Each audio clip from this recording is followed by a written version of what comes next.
Sejam muito bem-vindos, pessoal, a mais um vídeo. O vídeo saindo um pouquinho mais tarde, um pouquinho no horário diferente. Tive alguns compromissos agora pela manhã.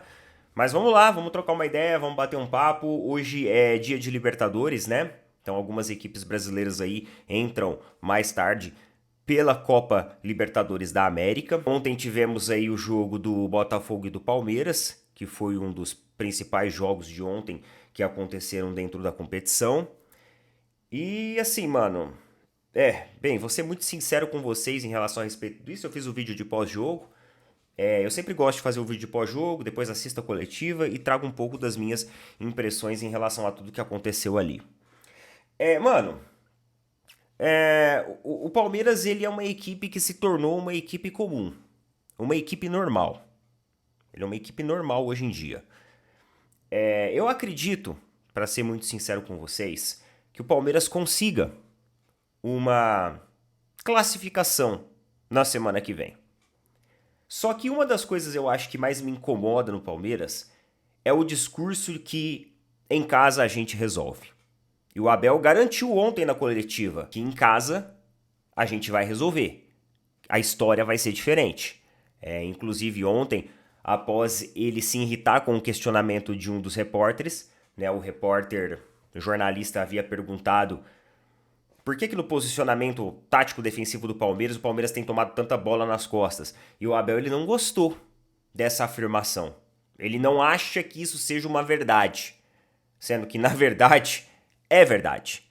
A gente sabe que a maioria dos gols que o Palmeiras vem tomando, ele vem de espaços de transição, onde nossos alas sobem demais e não conseguem voltar a tempo suficiente.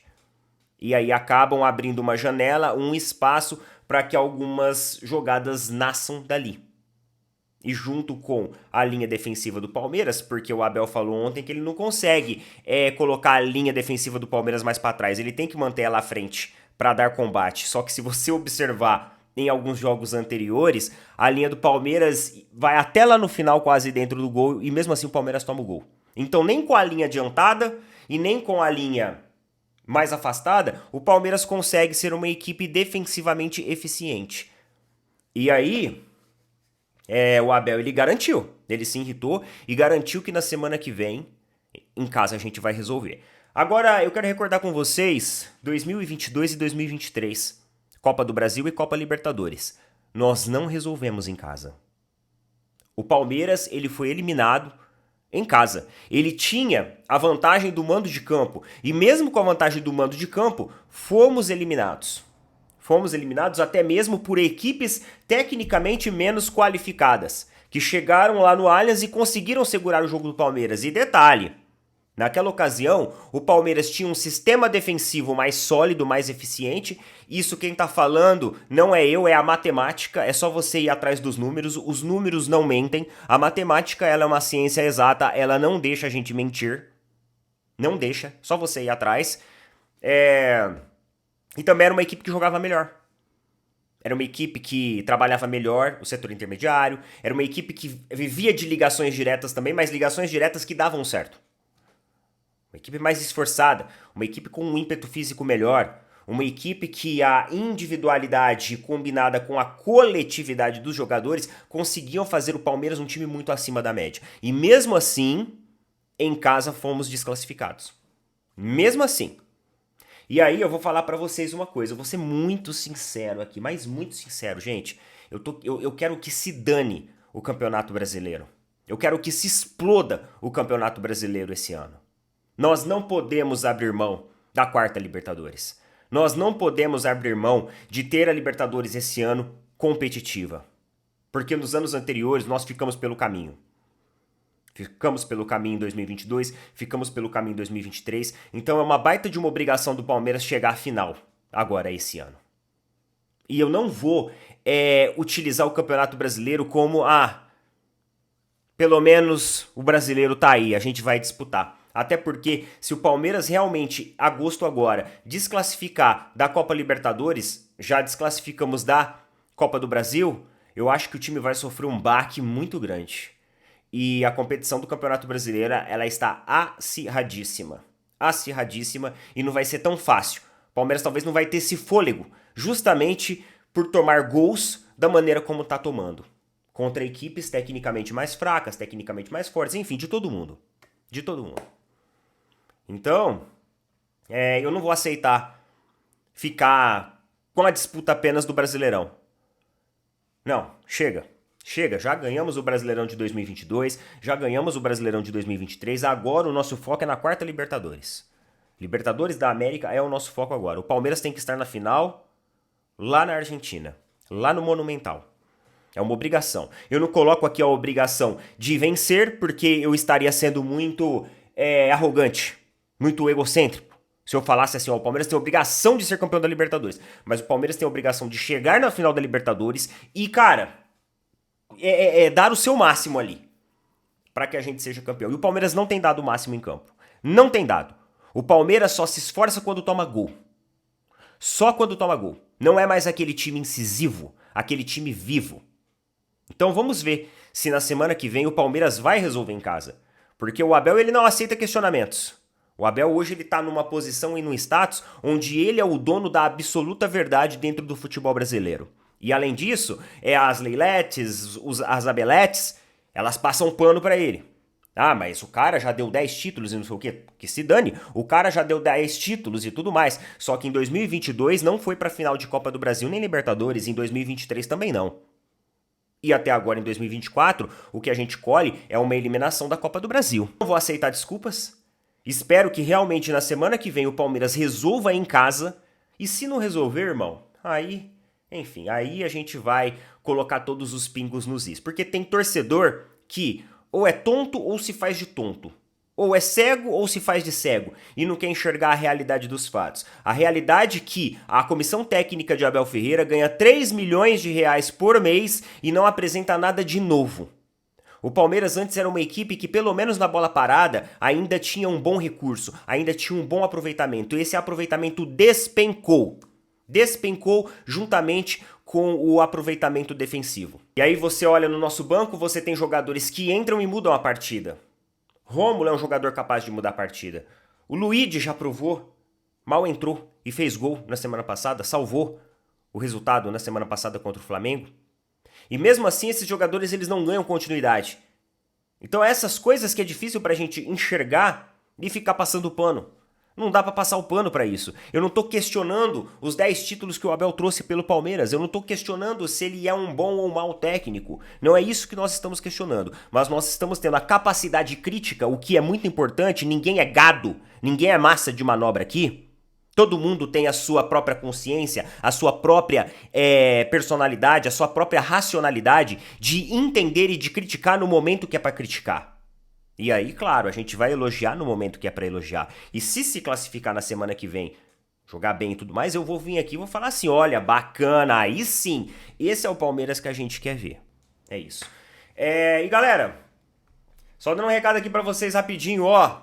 Não se esqueça de apoiar os nossos amigos da Tribo da Sorte. Hoje tem Mega Sena, tá? Mega Sena acumulada em mais de 50 milhões de reais. É isso, a Mega Sena no sorteio de hoje, logo mais que vai ocorrer à noite, vai pagar mais de 50 milhões. E você pode clicar no link que eu estou colocando fixado aí nos comentários e entrar lá na Tribo da Sorte. Tribo da Sorte é uma plataforma de jogos oficiais da Caixa Econômica Federal, não é uma plataforma de casa de aposta esportiva, beleza? É dos jogos oficiais da Caixa Econômica Federal e lá você tem bolões onde você participa. Tem Loto Fácil, Lotomania, tem Mega Sena e hoje o sorteio que vai mais pagar é a Mega Sena. Então você pode acessar lá, você pode escolher o seu bolão para participar, não precisa ficar montando com ninguém, combinando com ninguém, você pode fazer sozinho, do conforto da sua casa, do conforto do seu lar. Tem o nosso cupom OPINATRIBO, onde você vai receber desconto e não deixa de conferir lá, porque quem sabe você não possa ser aí o próximo milionário. Tribo da Sorte já distribuiu prêmios pro Brasil inteiro, são parceiraços nossos e estão sempre aí com a gente.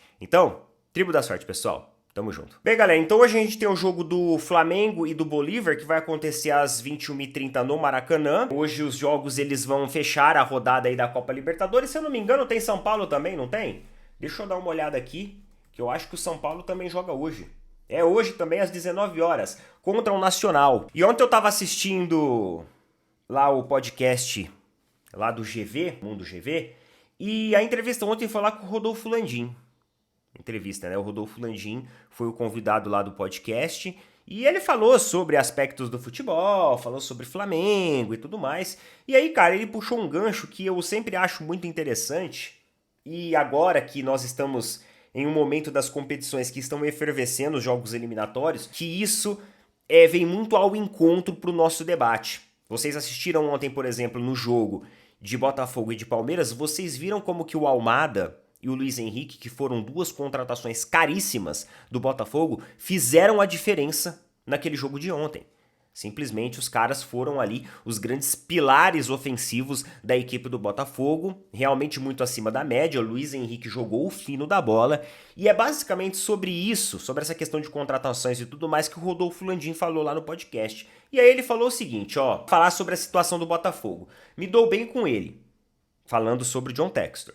Mas acho que vamos em breve ter que chegar a discutir algumas coisas que podem impactar também o Botafogo. Se formos ver o valor que o Botafogo investiu na aquisição de atletas esse ano, imagino que esse valor foi bem superior à receita do Botafogo, no ano passado, por exemplo. Numa regra de fair play financeiro, de compliance, isso jamais seria possível. Hoje o futebol brasileiro ainda está muito desregulado nesse aspecto. Acho que são coisas que precisamos discutir seriamente no futuro. E a Leila, ela também tem uma opinião muito parecida com o Landim sobre isso. Ela é a favor de discutir sobre esse fair play financeiro também. E aí, muita gente se recordou daquela entrevista do John Textor e falou assim, mas o John Textor ele também é a favor do fair play financeiro. Não. O fair play financeiro que o John Textor falou é diferente desse que o Landim fala aqui. É diferente do que a Leila fala ali. O fair play financeiro que o John Textor fala, ele fala em termos salariais. Teto salarial dentro do futebol brasileiro. E não teto contratual. Aqui, o Landim ele foi bem claro.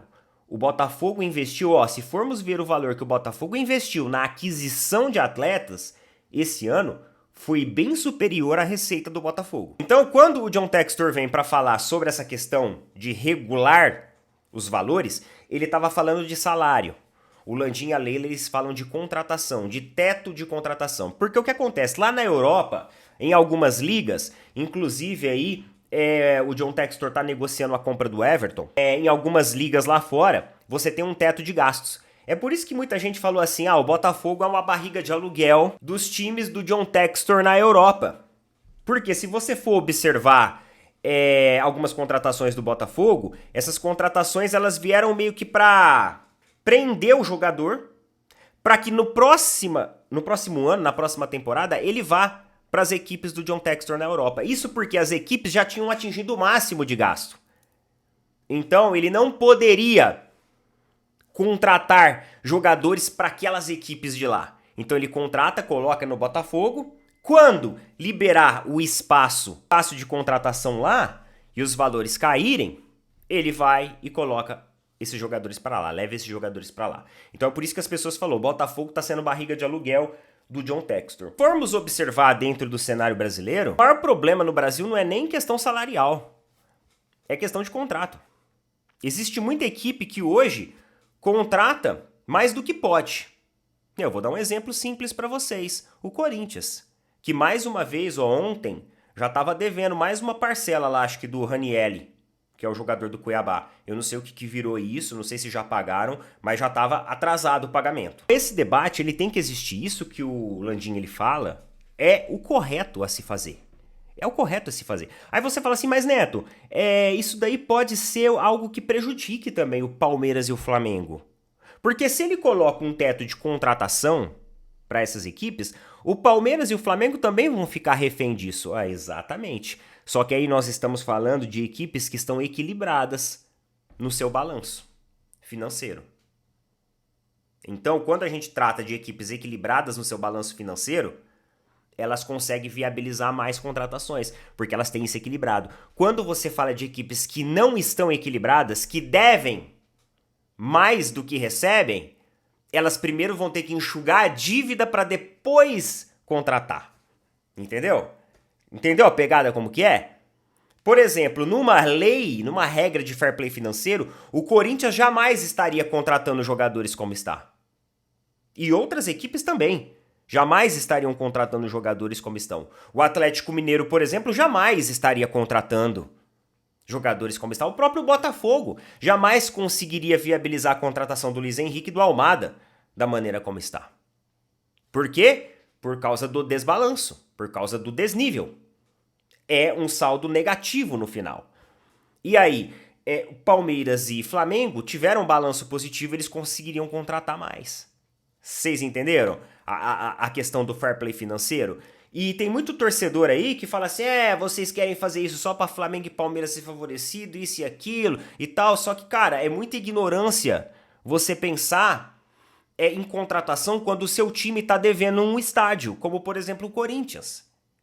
Tem torcedor do Corinthians comemorando contratações, só que eles não sabem o buraco que estão se enfiando. O próprio Botafogo, se não ganhar nada esse ano, cuidado, porque vai entrar realmente num balanço negativo, porque o time precisa ter resultado, o time precisa ganhar competição, e aí ganhando competição ganha mais direitos de TV, ganhando mais direitos de TV consegue mais publicidade atrai mais visibilidade vende mais sócio-torcedor, vende mais ingresso, vende mais camisa, tudo isso aliado às empresas que querem ali fazer investimentos, patrocínio master, etc, etc. Uma coisa vai puxando a outra. Agora, se não ganhar nada, aí não tem visibilidade, irmão. Aí não tem dinheiro no caixa. Então é necessário isso daqui. É necessário que exista dentro do futebol brasileiro essas regras. Porque hoje o futebol brasileiro ele é injusto com equipes que andam corretamente. Simples assim. É isso. Tá? Já me alonguei muito nesse vídeo. Eu acredito que deu pra gente ter uma ideia e uma abordagem aí de qual que é a nossa ideia sobre o fair play financeiro, qual que é o nosso posicionamento sobre o fair play financeiro, e lembrando que esse não é o posicionamento do John Textor, justamente porque lá fora ele não concorda como as coisas acontecem lá fora, dentro dessas ligas que já tem essa prática, isso como regra, tá bom? Coloca nas opiniões aí, bom jogo pra todo mundo, tamo junto, valeu, falou, até mais.